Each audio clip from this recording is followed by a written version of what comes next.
নমস্কার, Rishibani institute of Vedic অ্যাস্ট্রোলজির পক্ষ থেকে স্বাগত জানাই আজকের জ্যোতিষ আলোচনায়। আমি শান্তনু আপনাদের সঙ্গে। আলোচ্য বিষয় বিশুদ্ধ জ্যোতিষ। আমরা একটা অদ্ভুত সমস্যা নিয়ে আলোচনা করব, যে সমস্যার উৎস, যে সমস্যার প্রকাশ এটা অনুভব করা যায় না, কিন্তু সেই সমস্যার প্রভাব এটা আমরা দেখতে পাই জীবনের প্রতিক্ষণে।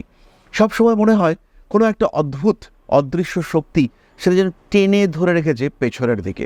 মনে হয় যে কত পাপ করেছে জীবনে, যার জন্য এই শাস্তি ভোগ করতে হচ্ছে। নিজের কাছে নিজেকেই যেন কেমন ছোট মনে হতে থাকে, কনফিডেন্স লেভেল কমতে থাকে। প্রচুর চেষ্টা, প্রচুর প্রয়াস, প্রচুর ইনভেস্টমেন্ট, কিন্তু আলটিমেটলি নিটফল জিরো। কেন কেন এই সমস্যা? কেন প্রচেষ্টা সত্ত্বেও আলটিমেটলি সাকসেসফুল না হওয়া? কেন, কি এর কারণ? এই কারণ খোঁজারই চেষ্টা আজকে আমরা করব একটি বিশেষ দোষের মাধ্যমে। জন্মকুণ্ডলিতে এরকম কিছু যোগ তৈরি হয় যেগুলোকে আপেক্ষিকভাবে দেখে মনে হয় এটা তো শুভ যোগ, এটা তো অত্যন্ত ভালো, লাইক রাজযোগ। কিন্তু এই যোগগুলো ভয়ঙ্কর বিপদ ডেকে নিয়ে আসতে পারে, আপনার জীবনে বেশ কাঠিন্য সৃষ্টি করতে পারে, আপনার জীবনে সৃষ্টি করতে পারে সমস্যা। এবং কেন এই সমস্যা, তার কারণ খুঁজে খুঁজে আপনি আরও দুশ্চিন্তায় পড়তে পারেন, ডিপ্রেশন চলে আসতে পারে আপনার মধ্যে। কিন্তু কি কি এই যোগগুলি? এই ধরনের একটি দোষ হলো নাগ দোষ। জন্মকুণ্ডলিতে রাহু কেতু এদের কিছু বিশেষ অবস্থানে, স্পেশালি কেতুর কয়েকটি বিশেষ অবস্থান সাপেক্ষে এই দোষ হতে পারে। অষ্টমভাবে কেতুর অবস্থানে এই দোষ হয়। আমরা বলে থাকি যাদের অষ্টমী কেতু রয়েছে তারা জ্যোতিষশাস্ত্রে সুপণ্ডিত, তাদের প্রচুর অর্থ উপার্জনের সম্ভাবনা সৃষ্টি হয়।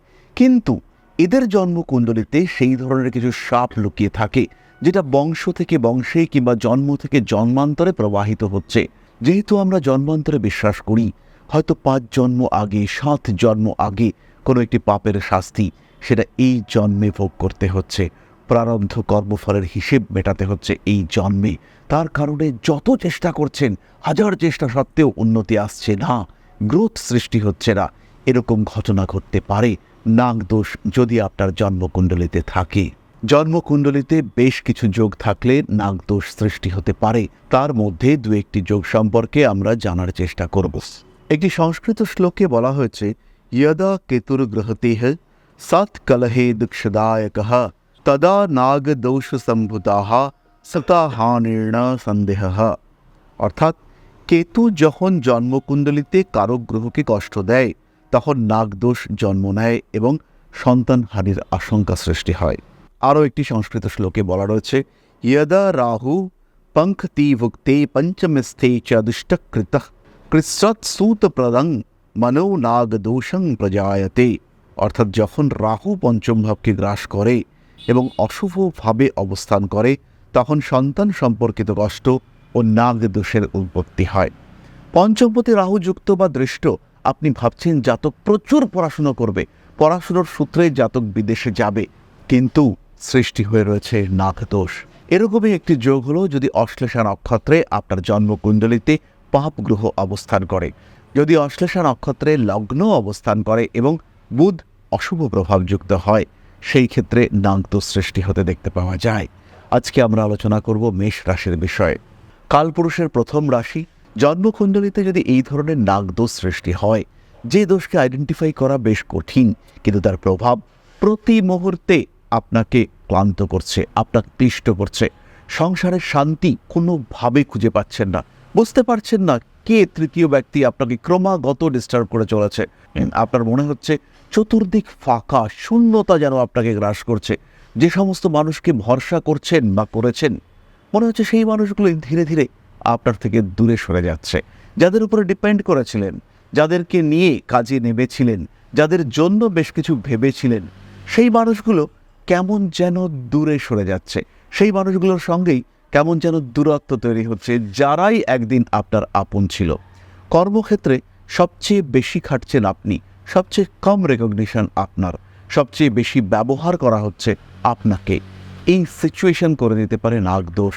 সন্তানকে বড় করার ক্ষেত্রে কোনো রকম কোনো ত্রুটি রাখেননি, কিন্তু যখন সন্তান বড় হয়ে উঠল তার মধ্যে আপনাকে নিয়ে তীব্র বিতৃষ্ণা। স্বামী স্ত্রী সম্পর্ক নষ্ট হওয়ার কোনো কারণ নেই, কিন্তু কিছুতেই সেই সম্পর্ক ভালো হচ্ছে না। বহু মানুষ, বহু জ্যোতিষী এই সমস্যায় ভুগছেন। তার কারণ হতে পারে এই নাগদোষ। সুতরাং জন্মকুণ্ডলিতে যদি নাগদোষ থাকে তার প্রতিকার করা অত্যাবশ্যক।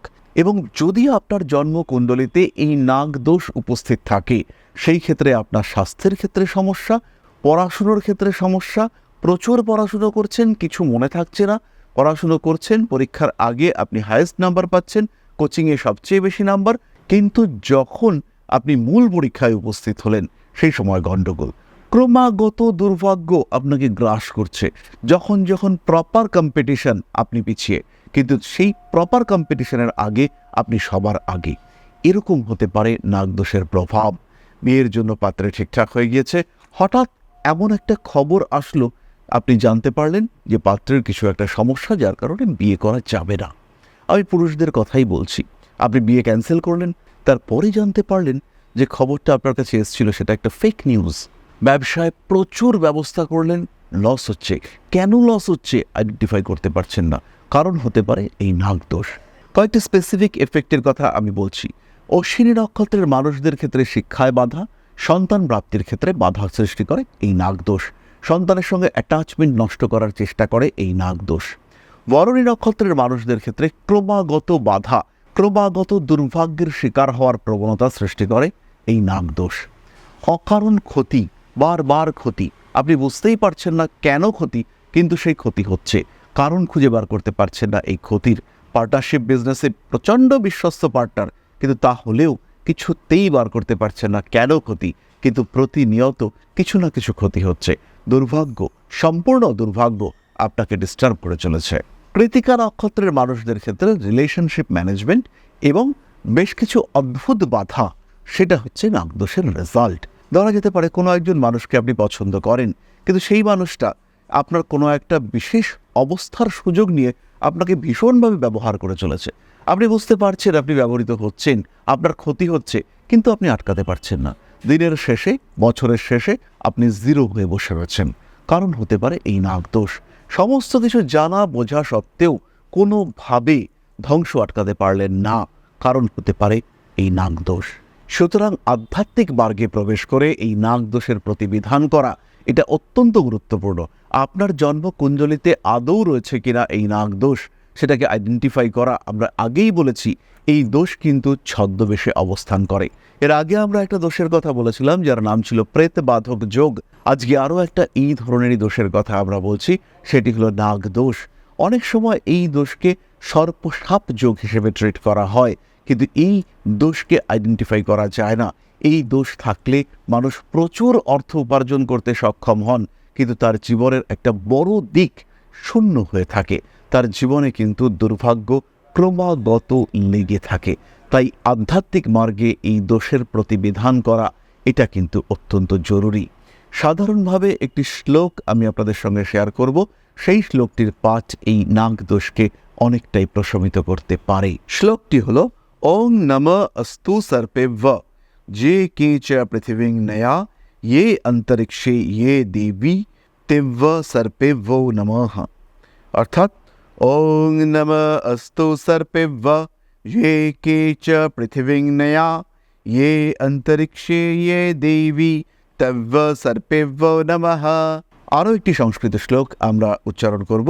অনন্তম বাসুকিম শেষম পদ্মনাভম চ কম্ভলম শঙ্খপালম ধৃতরাষ্ট্রম তক্ষকম কালিয়ম তথা। অর্থাৎ অনন্তম বাসুকিম শেষম পদ্মনাভম চ কম্ভলম শঙ্খপালম ধৃতরাষ্ট্রম তক্ষকম কালিয়ম তথা। নাগদোষের মূল লক্ষণ দাম্পত্য অশান্তি, বিবাহে বিলম্ব। মেষ রাশির ক্ষেত্রে মূলত এই বিষয়গুলি দেখতে পাওয়া যায়। এছাড়াও সন্তানের ক্ষেত্রে বারবার গর্ভপাত হতে পারে। পিতৃদোষের মতো সমস্যা সৃষ্টি করতে পারে এই নাগদোষ। হঠাৎ মানসিক সমস্যা, দুর্ঘটনায় পীড়িত হওয়া সৃষ্টি করতে পারে এই নাগদোষ। আধ্যাত্মিক মার্গে অগ্রগতির ক্ষেত্রে বাধা সৃষ্টি করতে পারে এই নাগদোষ। সুতরাং জন্মকুণ্ডলী জাজ করতে হবে, জন্মকুণ্ডলীতে আদৌ এই নাগদোষের অস্তিত্ব রয়েছে কিনা সেটাকে আইডেন্টিফাই করতে হবে, তবেই কিন্তু আপনি বাধামুক্ত হতে পারবেন। যারা খুব বড় জায়গায় রয়েছেন, হতেই পারে কোনো একজন বড় মাপের পলিটিশিয়ান, কিন্তু সেই সাকসেস পাচ্ছেন না যেটা আপনি পেতে চান। ক্ষমতা আছে, প্রভাব আছে, প্রতিপত্তি আছে, অর্থ আছে, কিন্তু সেটা নেই যেটা আপনি চান। কারণ হতে পারে এই নাগযোগ বা নাগদোষ। সুতরাং দ্রুত এই দোষের প্রতিকার করতে হবে। এই দোষের প্রতিকার করবার পরেই আপনি কিন্তু আপনার উদ্দিষ্ট লক্ষ্যমাত্রার দিকে এগিয়ে যেতে পারবেন। নিজেকে ভালো রাখার পথে আরও এক ধাপ এগিয়ে নিয়ে যেতে পারবেন আপনি। তাহলে আজকের আলোচনা আমরা আর দীর্ঘায়িত করব না। সবাই সুস্থ থাকুন, ভালো থাকুন। মা শ্রী শ্রী আদি শক্তি আপনাদের সার্বিক মঙ্গল করুন। সমৃদ্ধ, আরও সমৃদ্ধ হয়ে উঠুক আপনাদের জীবন। তার বর্ষিত আশীর্বাদ আপনাদেরকে করে তুলুক ধন্য, স্বয়ং সম্পূর্ণ। জয় মা আদি শক্তি। নমস্কার।